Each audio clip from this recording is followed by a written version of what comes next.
Hola amigos, aquí Joe del CC Podcast y en esta ocasión en el baúl del tío Joe vamos a revisar un cómic que a la vez es una reseña retro, pero también es uno de los próximos lanzamientos o relanzamientos por parte de Smash.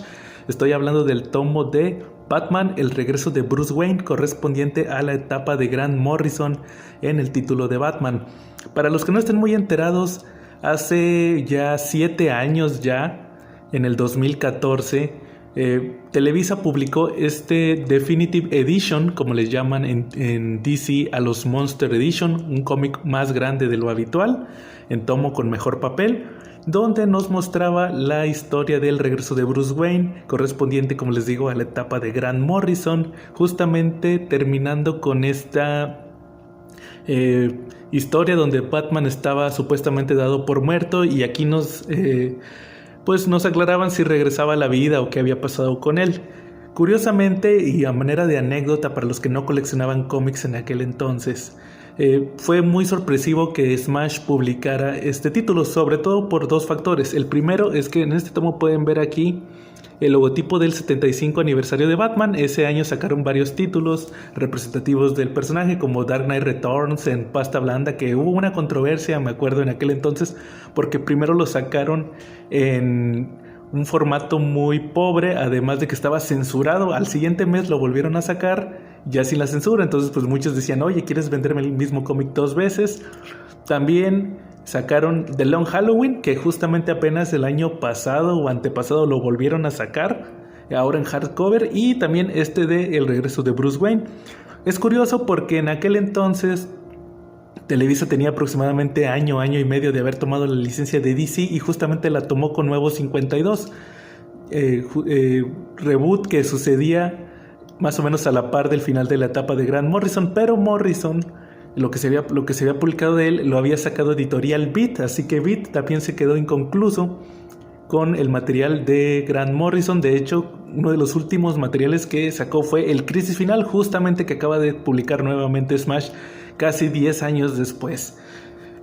Otro dato curioso y que me llama la atención es que viendo el anuncio del Clásicos Modernos, el regreso de Bruce Wayne que va a publicar Smash, veo que prácticamente no batallaron en nada. La portada, el diseño de la portada es exactamente igual, solamente cambian el DC Definitive Edition, lo cambian por DC Clásicos Modernos y el logotipo se actualiza y lo ponen aquí abajo. Es la única diferencia.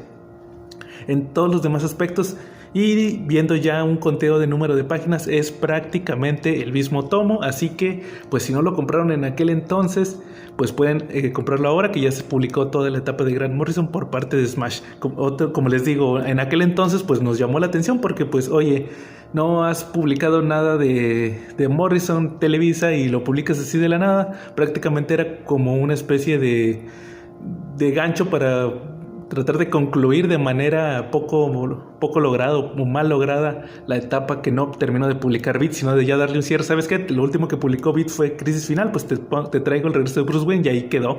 Cuando sabemos que no fue así, y ahora que Televisa acaba de publicar ya lo de Batman Rip, que también lo publicó Beat, el Crisis Final, y sobre todo lo de Batman y Robin, los 3 tomos, ya tenemos una visión más completa de lo que pudimos haber tenido en aquel entonces, sobre todo los que ya comprábamos cómics en aquel entonces y nos tocó el cierre de Editorial Beat. Y ahora sí, pues vamos a revisar la historia.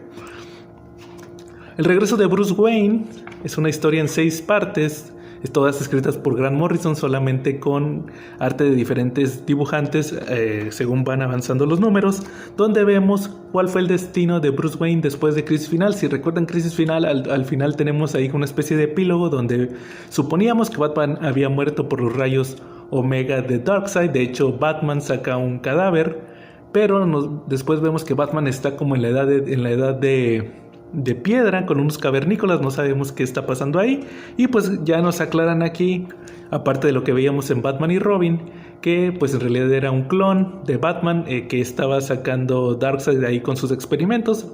Ese era el cadáver y el verdadero Batman fue transportado a la edad de piedra.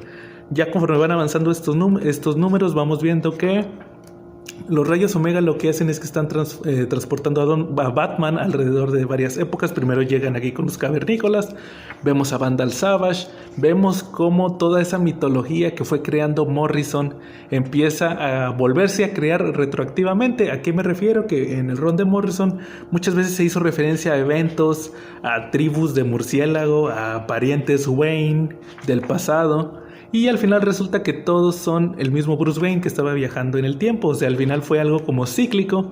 Y también tenemos aquí una especie de lo que viene siendo un reboot del personaje de Barbatos, ese personaje creado por Peter Milligan en la historia de Dark Knight Dark City, que curiosamente también ya publicó Televisa en formato de clásicos modernos, el famoso El Verdugo en tacones altos, para los que se acuerden de aquel tomo tan controversial. Y pues lo que vemos es aquí a Batman que está viajando amnésico, se me había pasado decirles eso, está amnésico y está viajando sobre diferentes eras. De hecho, aquí cuando llega la época de los peregrinos se vuelve Mordecai Wayne, y en números anteriores se nos había hecho referencia a un tal Mordecai Wayne que era un pariente de Bruce. También aquí vamos viendo también al Dr. Hort. Poco a poco se nos va mostrando el origen del Dr. Hort, cómo Morrison ya había planeado todo esto, que estuviera relacionado de manera retroactiva con lo que veíamos en su run de Batman. Otro dato que me llama la atención mencionarles de una vez es que esta historia en sí, les digo, sí es realmente algo confusa, tiene muchas interpretaciones, pero yo creo que la mejor manera de leerla, y que podemos hacerla ahora en México ya que están publicados los tomos de Batman y Robin, es a la par de lo que pasaba en los tomos de Grant Morrison, que estuvo haciendo con diferentes dibujantes. Empezó con Frank Whiteley, ya después fue avanzando con Cameron Stewart y no recuerdo cuáles otros. También creo que el mismo Fraser Irving que dibuja aquí estuvo en una parte de el Batman y Robin, donde veíamos que Dick Grayson, que era Batman, descubre que justamente el cadáver que tienen de Bruce es un clon de Apocalypse, y que pues realmente Tim Drake había descubierto que Bruce estaba vivo. Esto lo había descubierto, me parece, desde Blackest Night, si no mal lo recuerdo, y nadie le creía. Todos decían, no, pues ahí está el cadáver de Bruce, pero ya le empiezan a creer. Y el último tomo, que es cuando ya regresa Bruce, el tomo 3, que ya publicó Televisa hace unos meses, pues puede leerse a la parte del regreso de Bruce Wayne, más que nada para dejar claro cómo fue el regreso de Bruce. Otro detalle importante es que este tomo tiene 232 páginas, si no mal lo recuerdo, y el anuncio de Smash también dice que traerá esas misma cantidad de páginas el tomo nuevo.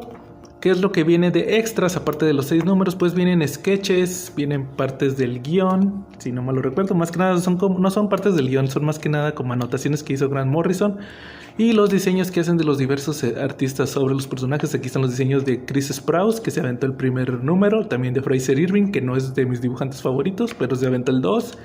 Igual también hay de, ¿cómo se llama? Yannick Paquet y varios, sobre todo diseño de personajes, diseño de portadas, y prácticamente aquí termina el tomo. 232 páginas de El regreso de Bruce Wayne. Aquí podemos leer Perdido en el tiempo, presentando el arte de Chris Sprouse, Fraser Irving, Yannick Paquet, George Genty, Ryan Sook, Lee Garbett y Andy Kubert. Ahora le viene 2 veces Andy Kubert. ¿Traerá el mismo error la nueva edición? Pues tendremos que esperar al próximo lunes 26 de abril para descubrirlo. El precio son 129 pesos. En aquel entonces, en 2014, eso costaban los Definitive Edition. Ahora pues un tomo más o menos de la misma cantidad de páginas, sobre todo ahorita en los clásicos modernos, cuesta 309. Así que estamos hablando que en 7 años tuvo un aumento de 180 pesos, prácticamente un 150% de aumento. También importante mencionarles que aparte de eso, la calidad de las páginas, ahorita de hecho pueden ver el video que hice sobre el tomo de Dark Design, el nuevo tomo de Batman de James Tynion, donde mostraba yo que ese tomo de 150 pesos que traía 9 números de Batman, realmente la calidad del papel era muy baja. Ahí hice un comentario referente a la tinta, que era un papel corriente que absorbía mucho la tinta, entonces el olor era un poco fuerte. En cambio, pues hemos estado viendo los tomos de clásicos modernos que han estado saliendo muy delgaditos, así que ese es otro factor importante a revisar, si este tomo del regreso de Bruce Wayne de Definitive Edition de 2014 traerá el mismo grosor que el nuevo de clásicos modernos, o si se traerá un papel más delgado. Yo supongo que traerá un papel más delgado porque la calidad dudo que la conserven. Ya con el pasar de los años han bajado tanto la calidad de los materiales en Smash. Y pues como les digo, prácticamente en teoría tendría que ser una copia exacta, pero yo dudo mucho, van a ver que va a ser un tomo más delgadito. Y pues prácticamente con eso termino la reseña del tomo de El regreso de Bruce Wayne de Grant Morrison, la edición de 2014. Como les digo, el próximo lunes 26 de abril sale la edición en clásicos modernos, ya para completar la colección de Batman de Grant Morrison. Aún también está pendiente, no sabemos si saldrá lo de Batman Incorporated. Lo publicó Smash en un omnibus, pero pues como quiera se quedó incompleta, faltó el principio, no sabemos si lo publicará, pero pues ojalá y sí lo haga. Y con eso termino la reseña de esta semana. También no olviden escuchar nuestro próximo episodio del CC Podcast, donde vamos a terminar la reseña de Watchmen. Vamos a hablar del tomo del número 9 al número 12, que es la conclusión de la obra de Alan Moore y Dave Gibbons. Así que si no hay más por el momento, aquí estuvo Joe y nos vemos en la próxima.